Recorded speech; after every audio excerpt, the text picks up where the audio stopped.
오늘은 아버지의 잔치라는 제목으로 하나님 말씀 전하도록 하겠습니다. 지난주에 말씀 기억하세요? 지난주에 저희는 레위의 잔치라는 제목의 말씀을 들었습니다. 예수님의 부르심을 받았던 레위의 마음에는 굉장히 큰 기쁨이 있었습니다. 그 마음으로 예수님을 초대해서 큰 잔치를 벌인 것이죠. 예수님이 주인공이 되시는 잔치, 예수님께서 원하시는 사람들, 죄리아 세인들을 초대해서 파티를 벌인 것입니다. 예수님께서는 그것을 기뻐하셨어요. 주님 그 자리에서 이 땅에 오신 목적을 알려주시죠. 마음이 상한 자들을 부르러 왔다. 레이는 진정으로 이 예수님께서 원하시는 잔치를 벌였다는 것입니다. 여러분, 예수님을 경험했던 우리들, 예수님의 부르심을 받은 우리들도 마찬가지입니다. 삶 속에 매일같이 잔치가 벌어져야 합니다. 그리고 그것이 지속되어야 한다는 거예요. 그런데 그 잔치가 지속되어지는 것이 참 쉽지가 않죠. 팬데믹 이후에 이 교회에 대한 통계를 본 적이 있습니다. 교회가 얼마나 회복이 되어졌는가 보니까 한 80% 이상이 회복되어졌다고 합니다. 주변에 교회를 섬기시는 목사님들의 이야기를 들어보니까 정말로 그 정도가 되어지는 것 같아요. 문 닫은 교회도 많고 회복되어지는 교회는 80% 이상이 회복되어졌다는 것이죠. 그런데 이야기를 자세히 들어보니까 80 안에 이전에 교회를 다니셨던 분들이 50에서 60 정도, 그리고 팬데믹 이후에 새로 교회에 나오신 분들이 20에서 30 정도, 그렇게 해서 80%가 회복이 되어졌다고 하는 거예요. 여러분, 이 말이 무엇이냐면 원래 있던 100에서 4, 50%가 이미 교회를 떠났다는 것이죠. 이것을 증명하는 것이 있습니다. 최근에 교회를 안 나가지만 나는 하나님을 믿는다라고 이야기하는 가나안 성도라고 부르는데 그들의 비율이 점점 더 높아지고 있다는 것입니다. 여러분, 이것이 너무나 안타까운 현실이죠. 그들도 한때는 레위처럼 예수 그리스도의 부르심을 받고 잔치를 벌였을 텐데 그 잔치가 멈춰진 것입니다. 그리고 교회를 떠난 거예요. 그 이유가 무엇일까요? 믿음으로 말씀을 붙잡고 살고 싶었지만 이 광야와 같은 인생길 가운데에서 부족한 것도 너무나 많고 고된 일도 너무 많고 연약한 믿음으로서 삶을 살아내기가 쉽지가 않은 것이죠. 혹은 예수 그리스도의 부르심을 받았을 때 내가 예상했던 것과는 조금 다른 삶이 펼쳐지니 이 믿음에 대한 의심과 회의가 생기기도 했을 것입니다. 아마도 가장 큰 이유는 무엇이냐면 관계의 문제일 것입니다. 소위 믿음이 있다고 하는 사람들에게 상처를 받은 거예요. 그리고 교회 밖으로 나가 나만의 잔치를 벌이기로 한 것이죠. 저는 이것이 오늘 본문의 스토리가 아닐까 싶습니다. 어느 집에 두 아들이 있었어요. 둘째 아들은 자신의 인생 가운데 무엇인가 스페셜한 잔치가 원래 열리기를 원했던 것 같습니다. 그래서 아버지와 형이 있는 그 집에서는 나만의 잔치, 이것을 열기에는 무엇인가 제약이 있고 한계가 있다고 느껴진 거죠. 자유롭지가 않은 거예요. 그리고 생각한 것입니다. 떠나야 되겠다. 그래서 아버지의 집을 떠난 것입니다. 인생에 나만의 기쁨의 잔치를 열어보리라. 그 마음을 가지고 떠난 거예요. 그 포부를 가지고 아버지에게 유산을 요청하여서 집을 떠났습니다.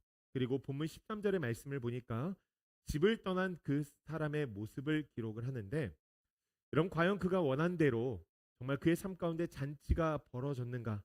13절 말씀 보니까 이렇게 기록이 되어져 있습니다. 우리 한번 같이 읽어볼까요? 며칠 뒤 작은 아들은 자기가 가진 것을 모두 챙겨서 멀리 다른 나라로 떠났다. 그러고는 거기서 방탕하게 살면서 그 재산을 낭비했다. 아멘. 그가 원했던 잔치는 열리지 않았습니다. 여러분, 이것을 기억해야 됩니다. 우리가 원했던 잔치는 열리지 않는다는 거예요. 여러분, 이 말씀에 꽤나 중요한 영적인 메시지가 있습니다. 아들이 다른 나라로 멀리 갔어요. 아버지의 손길이 미치지 않을 것이라고 생각했을 것입니다. 이 말씀을 묵상하는데 문득 하나님의 통치를 벗어나고자 하는 우리의 모습이 이 모습이 아닌가 싶은 생각이 든 거죠. 하나님 나라를 소원하고 그 안에서 잔치를 벌이기보다는 이런저런 이유로 세상에 나아가서 나만의 잔치를 벌이고 싶은 마음이 우리의 본성, 우리의 삶 가운데 있다라고 하는 것입니다. 하나님의 나라에서 통치를 받기보다는 다른 나라에 가서 살고 싶은 거예요. 아들은 그 뜻대로 다른 나라에 가서 잔치를 열었습니다. 성경은 그것을 뭐라고 이야기하죠? 방탕하게 살았다라고 이야기합니다. 여러분, 방탕하다는 단어는 술 취하다, 거하게 먹다라는 의미입니다. 내가 좋아하는 나만의 방식의 잔치를 연 거예요. 아들은 그것이 자신에게 꽤나 참된 기쁨이 될 것이라고 생각했을 것입니다. 그러나 성경은 그것이 진정한 잔치가 아니라는 것을 이야기하죠. 이어진 말씀을 보십시오. 그 재산을 낭비했다. 여러분, 그 낭비가 무엇입니까? 헛되게 사용하여서 남은 것이 하나도 없었다는 거예요. 이 순간은 좋았을지 모르겠지만 끝이 좋지 않았다는 것입니다. 여러분, 잔치하면서 무엇인가 마음의 기쁨이 있고 그것을 통하여서 다른 사람들과의 관계가 좀 세워지고 무엇인가 정신이 리프레시 되어서 다음 스텝으로 나아간 것이 아니라 정말 그 순간만을 위한, 그 시간 이후에 모든 것이 사라지는 일시적인 쾌락의 잔치였다는 것입니다. 여러분, 한국의 유명한 강연가 가운데 이 김창옥 씨라는 분이 계십니다. 아세요? 유튜브에 보시면 그 강연을 들을 수 있는데 굉장히 재미있고 때로는 인사이트한 메시지가 있습니다. 한 번은 이런 이야기를 하세요. 여러분, 끝이 좋은 게 진짜 좋은 겁니다. 끝이 좋은 게 진짜 좋은 거예요. 기억할 만한 메시지이죠. 제가 이 말을 들을 때 무엇이 생각났냐면 믿음이란 단어가 생각이 났습니다. 여러분, 믿음을 가지면 지금도 좋지만 정말 좋은 것은 끝이 좋습니다. 이 땅의 모든 사람들은 죽음을 경험하게 되거든요. 여러분, 죽음의 이미지가 어떻습니까? 다크해요. 어두워요. 그런데 믿음을 가진 사람들은요, 이 죽음이 밝은 빛의 통로입니다. 여러분, 그래서 우리가 장례식장에서 찬송을 부르잖아요. 믿음의 사람들은 이 죽음이 두렵지가 않다는 것입니다. 왜 그럴까요? 천국을 향한 아버지의 집에서의 새로운 시작이기 때문이죠. 세상에서 가장 끝이 좋은 것이 바로 믿음을 가진 자의 삶이라는 거예요. 저는 우리가 그런 삶을 살아가기를 간절히 축복합니다. 그런데 사람들은요, 이 끝이 좋은 선택을 하는 것을 굉장히 어려워합니다. 이게 문제죠. 여러분, 우리 일상 가운데 먹는 것 하나만 생각해 보십시오. 저 같은 경우에는 이제 몸에 염증이 좀 있어서 쌀이나 밀가루, 이 정제된 탄수화물을 먹는 것이 안 좋습니다. 끊는 게 가장 좋고 적게 먹는 게 좋아요. 그런데 이런 정제된 탄수화물을 안 먹기가 쉽지 않습니다. 도넛을 어떻게 끊어요? 떡볶이와 튀김과 라면과 빵을 어떻게 끊습니까? 네. 한참을 안 먹으면 확실하게 몸이 좋아집니다. 그런데 한 번 딱 먹고 나면 이 몸에서 막 염증이 일어나는 거예요. 그러니까 그때 가서는 막 재채기를 하고 몸이 힘드니까 후회하는 거죠. 먹지 말았어야 됐는데. 여러분, 끝이 좋은 것을 선택하는 것이 쉽지 않다는 거예요. 중요한 것은 우리가 어렵지만 그럼에도 불구하고 하나님께서는 우리가 끝이 좋은 것을 선택할 수 있도록 도우신다는 거예요. 여러분, 만약에 이 끝이 좋은 것을 선택하지 않으면 어떻게 되는가? 14절 말씀 보십시오. 다 없앤 후 그 나라에 크게 흉년이 들어 그가 비로소 궁핍한지라. 아버지를 떠나서 쾌락의 잔치를 열었던 그 아들의 재산이 모두 사라졌고 결국에는 어떻게 됐어요? 궁핍해졌다. 여러분, 이것이 인간이 주최하는 잔치, 사람이 계획하는 파티의 결말입니다. 사람은 하나님의 통치를 떠나서 내 마음대로 내 힘을 다해서 내가 만족할 만한 잔치를 열기 위해서 힘써요. 지금은 그 잔치가 굉장히 좋아 보일 것입니다. 하지만 하나님께서는 그것을 방탕이다, 낭비다라고 말씀하시면서 더 나아가 결국 궁핍하게 될 것이라고 말씀하십니다. 여러분, 그 잔치는 우리가 세우는 잔치가 아니라 우리를 무너뜨리는 잔치라는 것을 기억해야 된다는 거예요. 여러분, 우리는 내가 주최하는 쾌락의 잔치가 아니라 하나님께서 여시는 잔치에 참여해야 된다라고 하는 것입니다. 요한복음 2장에도 기록된 가나의 혼인잔치도 마찬가지죠. 일생에 한 번밖에 없는 혼인잔치 이벤트였으니 얼마나 치열하게 준비했겠습니까? 그런데 혼인잔치에 포도주가 떨어져 버린 거예요. 무엇입니까? 인간이 준비한 포도주는 언제든지 떨어질 수밖에 없다는 거예요. 우리가 주최하는 잔치는 일시적이라는 것입니다. 그럼 그 잔치가 어떻게 지속되어집니까? 그 자리에 참석하신 예수 그리스도께서 물을 포도주로 바꾸는 역사가 일어나게 했을 때 그때 지속되었다는 거예요. 여러분 이것이 굉장히 큰 전환점, 터닝 포인트입니다.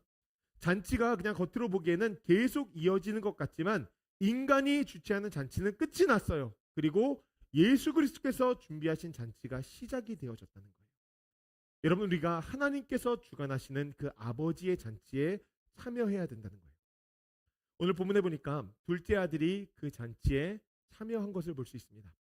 말씀을 보면서 아버지의 잔치에 참여했던 그 아들의 모습이 얼마나 좋았을까? 저도 그 잔치에 참여하고 싶다라는 마음에 기대가 드는 것이죠. 이 잔치에 참여하기 위해서는 한 가지 조건이 필요합니다. 입장료가 필요한 것이 아니라 딱 한 가지의 조건이 필요해요. 그것은 바로 올바른 자기 인식입니다. 자기 객관화가 필요하다는 거예요. 내가 어떤 존재인지를 분명하게 알아야 한다는 것입니다. 여러분 인생을 살면서 가장 중요한 요소 중에 하나가 자기를 아는 것입니다. 내가 떡볶이를 좋아하고 내가 떡볶이를 싫어하고 여러분 이런 것만 아는 것이 아니라 내가 어떤 존재인지 어떤 사람인지를 잘 알아야 한다는 거예요. 그래서 우리는 살아가면서 끊임없이 자기 객관화가 이루어져야 합니다. 말씀을 보세요. 아버지를 떠난 아들이요 깨달은 것이 있습니다. 자신이 세상에 나아가서 살아보니까 아버지 없이는 돼지가 먹는 쥐염 열매를 얻을 수 없는 처지가 바로 자신의 존재의 처지라는 거예요. 그것이 바로 자신의 존재였다는 것입니다. 여러분 이것이 영적인 메시지가 있죠. 무엇입니까? 내가 하나님 없이는 비참한 존재가 될 수밖에 없다는 것을 알려주는 거예요. 여러분 그리고 그가 어떻게 합니까? 17절 말씀해 보니까 이에 스스로 돌이켜 이르되 아멘. 여러분 누군가가 돌이켜 준 것이 아니라 뭐예요? 자신이 깨닫고 나서 자신이 돌이켰다는 거예요. 자신이 인식하고 그것을 돌이켜야 한다는 것입니다. 가던 길에서 돌아서서 회개함으로써 하나님 앞으로 나아갔다는 거예요. 내가 가는 길이 다른 길이 아니구나. 여러분 그때부터 하나님에게 달려갔다는 것입니다. 가끔 가다가 하이웨이를 쭉 타고 가다 보면은 여러분 길을 잘못 들 때가 있지 않습니까? 전 달라스 와서 달라스의 하이웨이가 너무 복잡하게 돼 있더라고요. 가끔 보니까 길이 이쪽으로 가는 것 같은데 저쪽으로 가야 될 때가 있고 저쪽으로 가는 것 같은데 이쪽으로 가야 될 때가 있어요. 그래서 특히 공항에서 교회로 올 때 저는 집이 이제 그 플라워 마운드 쪽이니까 위로 올라가야 되는데 교회 쪽을 타가지고서는 굉장히 낭패를 많이 봤던 적이 있습니다. 여러분 그것을 깨달았다면 어떻게 돼요? 빨리 하이웨이에서 내려와서 턴 어라운드 해가지고 돌아서야 된다라고 하는 거예요. 우리의 길이 그렇다라고 하는 것입니다. 만약에 여러분들의 삶이 무엇인가 잘못되어졌다라고 느낀다라고 한다면 그때 빨리 돌아서는 것이 굉장히 중요하다. 그리고 나서 아들의 모습이 어떻게 기록되어집니까? 18절 말씀 보니까 이렇게 기록이 되어져 있어요. 내가 일어나 아버지께 가서 이르기를 아버지 내가 하늘과 아버지께 죄를 지었사오니 죄를 지었다고 이야기하죠. 여러분 아들의 죄가 무엇입니까? 아들은요 아버지가 죽기도 전에 유산을 요청했습니다. 고대 사회에서 이것은 아버지를 죽은 사람 취급하는 것이었어요. 아들이 자신의 잔치를 열기 위해서 자신의 마음 가운데서 아버지를 죽였다는 거예요. 여러분 수단과 목적을 가리지 않고 자신의 파티를 열었다는 것입니다. 자신의 마음에서 아버지가 죽었으니 여러분 그분의 말씀을 들을 수가 없는 것이죠. 여러분 그것이 죄예요. 살아계신 하나님 아버지를 내 마음 가운데서 죽이는 것, 그분의 음성을 듣지 않는 것, 여러분 그것이 죄라는 것입니다. 지금 아버지 앞에 나와서 그것을 고백하는 거예요. 내가 아버지께 죄를 지었구나. 내가 죄인이구나. 아버지 용서해 주세요. 여러분 이거 하나입니다. 하나님 용서해 주세요. 이것이 아버지의 잔치에 참여할 수 있는 단 한 가지 조건이라는 거예요. 전 우리가 이것을 꼭 깨닫기를 간절히 소원합니다. 말씀을 들으면서 여러분 삶 가운데 내 모습이 저 아들과 별반 다르지 않았네. 나도 아버지의 집을 떠나서 쾌락의 잔치를 매 순간 버리려고 했던 그 마음의 죄. 아버지의 말씀을 듣기보다 아버지를 죽은 채 하며 마음에서 죽이고 수단과 방법을 가리지 않고 내 삶을 이루려고 했던 것. 여러분 이것을 고백하며 나아갈 때 하나님께서 우리에게 놀라운 선물을 주십니다. 그런 아들을 아버지는 기뻐하셨어요. 아들을 위해서 큰 잔치를 벌이면서 세 가지의 선물을 줍니다. 아버지가 주신 선물이 22절 말씀에 기록이 되어져 있는데 우리 한번 같이 읽어볼까요? 22절 말씀입니다. 아버지는 종들에게 이르되 제일 좋은 옷을 내어다가 입히고 손에 가락지를 끼우고 발에 신을 신기라. 아멘. 세 가지 뭐죠? 첫 번째 선물은 제일 좋은 옷입니다. 여러분 세상에서 가장 좋은 옷이 무엇일까요? 아마도 이 질문을 들으시고 지금 내가 가진 옷 중에 뭐가 가장 좋은가라고 생각하기도 하고 또 때로는 그치 가장 좋은 옷은 에르메스 옷이나 샤넬 옷이나 무엇인가 명품의 옷이 있다고 생각하시는 분들이 계실 거예요. 여러분들 명품 옷을 가장 좋다고 생각하시는 분들 그럼 저는 좋은 옷을 못 가진 사람이 되니까 다시 한번 질문을 드려볼게요. 여러분 가진 옷 중에 가장 좋은 옷이 무엇입니까? 한번 생각해 보세요. 저는 제 몸에 잘 맞는 옷을 가장 좋은 옷이라고 생각합니다. 몸에 잘 맞는 옷이 가장 좋은 옷인 것 같아요. 그래서 몸에 잘 맞는 옷을 입으면 무엇인가 다릅니다. 활동이 굉장히 자유로워져요. 저는 어린 시절부터 이 아이들보다 머리 하나가 늘 더 있었거든요. 그래서 어린아이 초등학교 때부터 사진을 찍으면 아이들이 이렇게 있다가 이렇게 하나가 튀어나와 있는데 그게 저였어요. 그래서 그 사진에서 늘 저를 찾기가 굉장히 쉬웠습니다. 그런데 키가 크니까 아마도 좋다라고 생각하시는 분들이 많을 거예요. 근데 저는 키가 커서 굉장히 불편했습니다. 왜냐하면 어렸을 때 저는 교과서를 매일같이 들러 이제 창고에 가기도 해야 됐었고, 우유 배달도 자주 했었고, 학교에 가서 무거운 짐을 지는데 당번이 늘 되는 거예요. 그래도 뭐 키가 크니까 당연하게 감당을 해야 되겠다. 그리고 생각하면서 삶을 살아갔는데 옷을 사는데 정말 불편했습니다. 한국 같은 경우에는 티셔츠나 이 티 같은 경우에 이 제가 어깨나 이 가슴에 맞추면은 이 팔이 늘 짧은 거예요. 그래서 늘 껑충했습니다. 바지는 허리에 맞추면은 다리가 짧아지고 다리에 맞추면은 허리가 너무 크고 그래서 키가 큰 게 저는 늘 불편했어요. 그런데 미국에 왔더니 이게 천국인 거예요. 티셔츠도 뭐 그냥 모든 것들이 저에게 너무나 잘 맞는 거예요. 바지도 이 허리와 이 길이의 사이즈가 다르잖아요. 그러니까 딱딱 맞는 거예요. 여러분 그러니까 활동하기가 얼마나 편하겠어요. 저는 미국에 와서 처음으로 벨트를 안 매봤습니다. 바지를 입고서 벨트를 안 매도 활동하기가 그냥 너무 편한 것이죠. 여러분 몸에 맞는 옷을 입으면 그만큼 좋습니다. 아버지가 아들에게 그 옷을 주었을 거예요. 몸에 맞는 옷. 고대 사회에서는 신분마다 다른 옷을 입었습니다. 그 옷이 자신을 드러내는 정체성이 되어진 것이죠. 아들이 받은 옷은 무엇이었을까요? 아버지의 옷, 주인의 옷이었어요. 아들이 입어야 할 옷이 있었다는 거예요. 여러분 하나님께서 우리에게 주시는 옷이 그렇습니다. 신분에 맞는 정체성을 잘 드러낼 수 있는 옷을 주신다는 거예요. 그러면 우리의 정체성은 무엇인가? 베드로전서 2장 9절의 말씀에 보니까 이렇게 기록이 되어져 있습니다. 우리 한번 같이 읽어볼까요? 그러나 너희는 택하신 족속이요 왕 같은 제사장들이요 거룩한 나라요 그의 소유가 된 백성이니 이는 너희를 어두운 데서 불러내어 그의 기이한 빛에 들어가게 하신 이의 아름다운 덕을 선포하게 하려 하심이라. 아멘. 여러분 이스라엘 백성들이 광야에 나왔을 때 하나님께서 광야에서 가장 먼저 이르신 것은 성막을 지으라고 말씀하신 것이었습니다.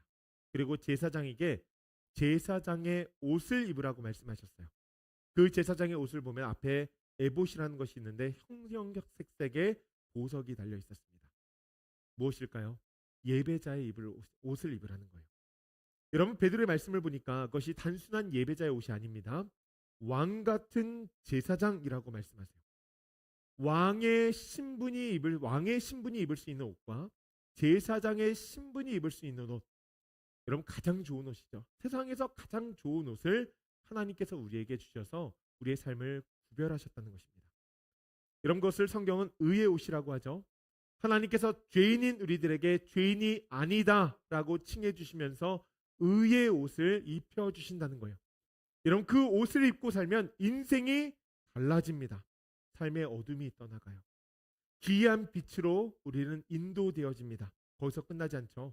아름다운 덕을 선포하며 살아갈 수 있다는 거예요. 여러분 삶을 살아가면서 덕을 이루며 살아간다는 것이 굉장히 어렵지 않습니까?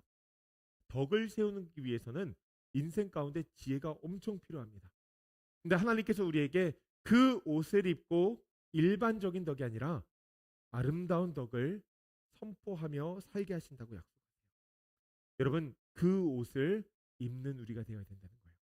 두 번째 선물은 가락지입니다. 여러분, 사극에 보면은 이 권력과의 사람들이 이 손에 색색 이 가락지를 낀 것을 볼 수 있습니다.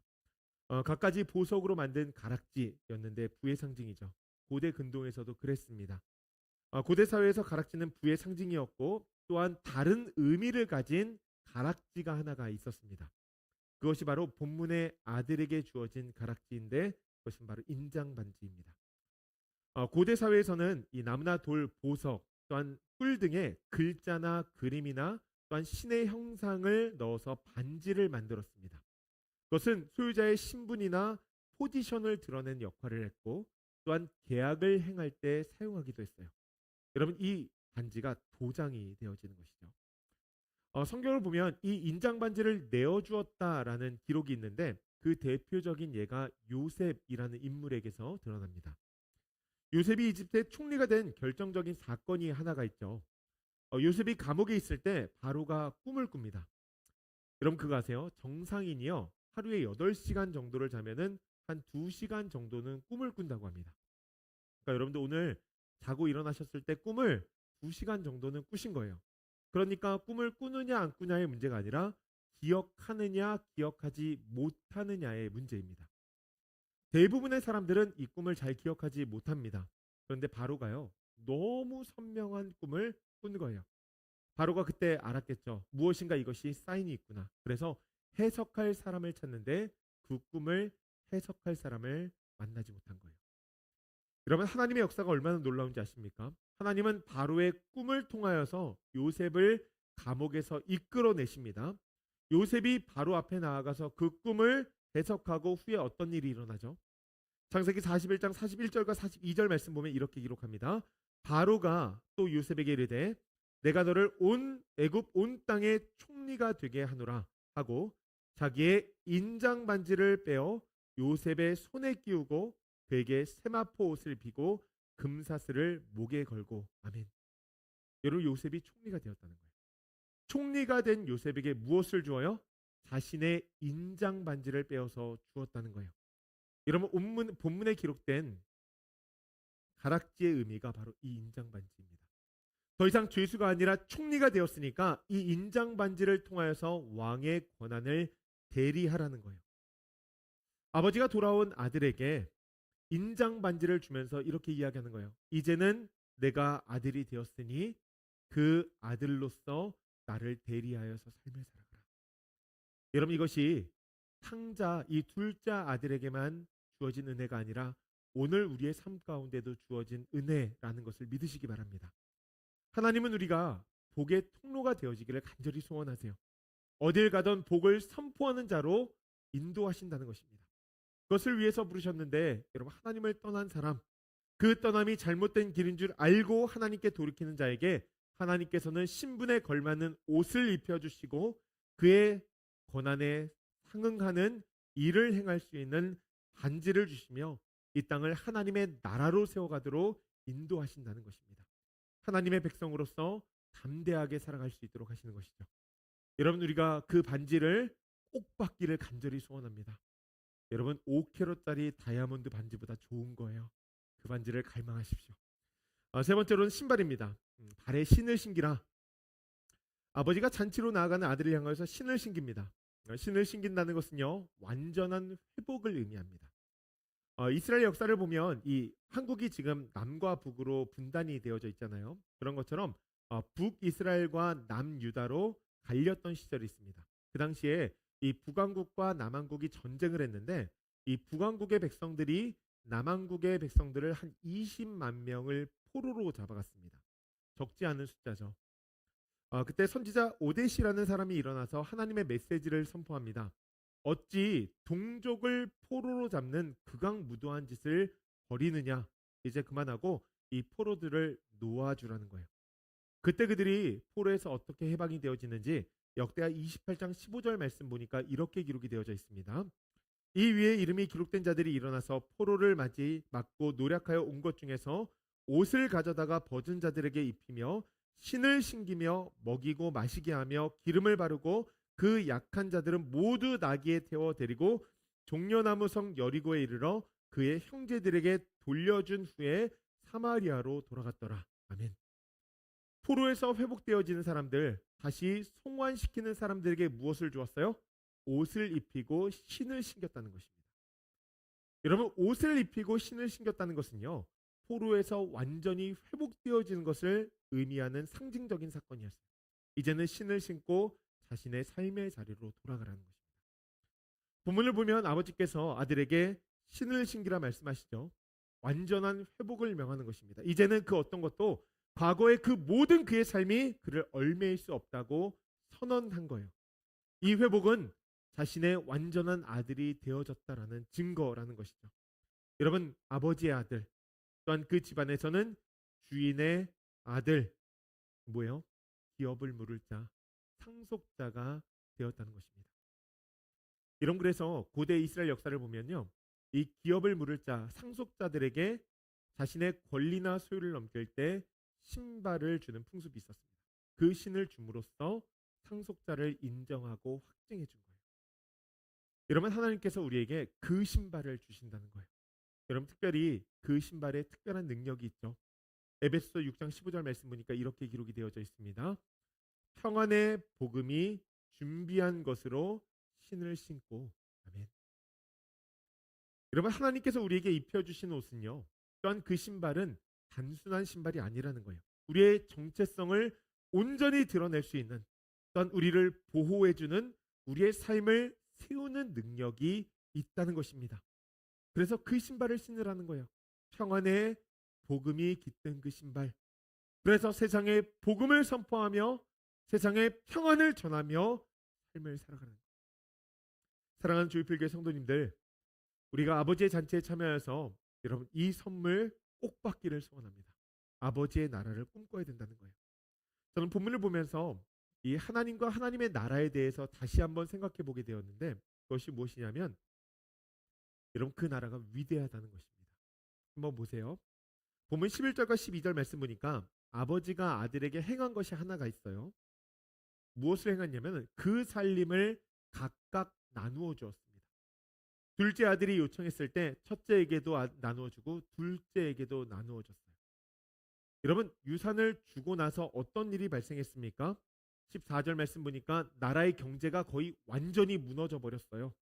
다들 무너져서 이 둘째 아들은 완전히 파산해 버렸습니다. 그렇게 너무나 힘들고 어려운데 아버지의 집은 어때요? 견고한 거예요. 여러분, 아들이요, 아버지의 집을 이렇게 묘사합니다. 17절 말씀 우리 한번 같이 읽어볼까요? 이에 스스로 돌이켜 이르되 내 아버지에게는 양식이 풍족한 품꾼이 얼마나 많은가, 나는 여기서 줄여 죽는구나. 아멘. 여러분, 이 말씀을 잘 보셔야 돼요. 단순히 아버지의 집에 양식이 많은 것이 아닙니다. 양식이 풍성한 품꾼이 많다고 기록을 하죠. 예전에 이 왕의 수라를 담당했던 이 궁녀들이 있습니다.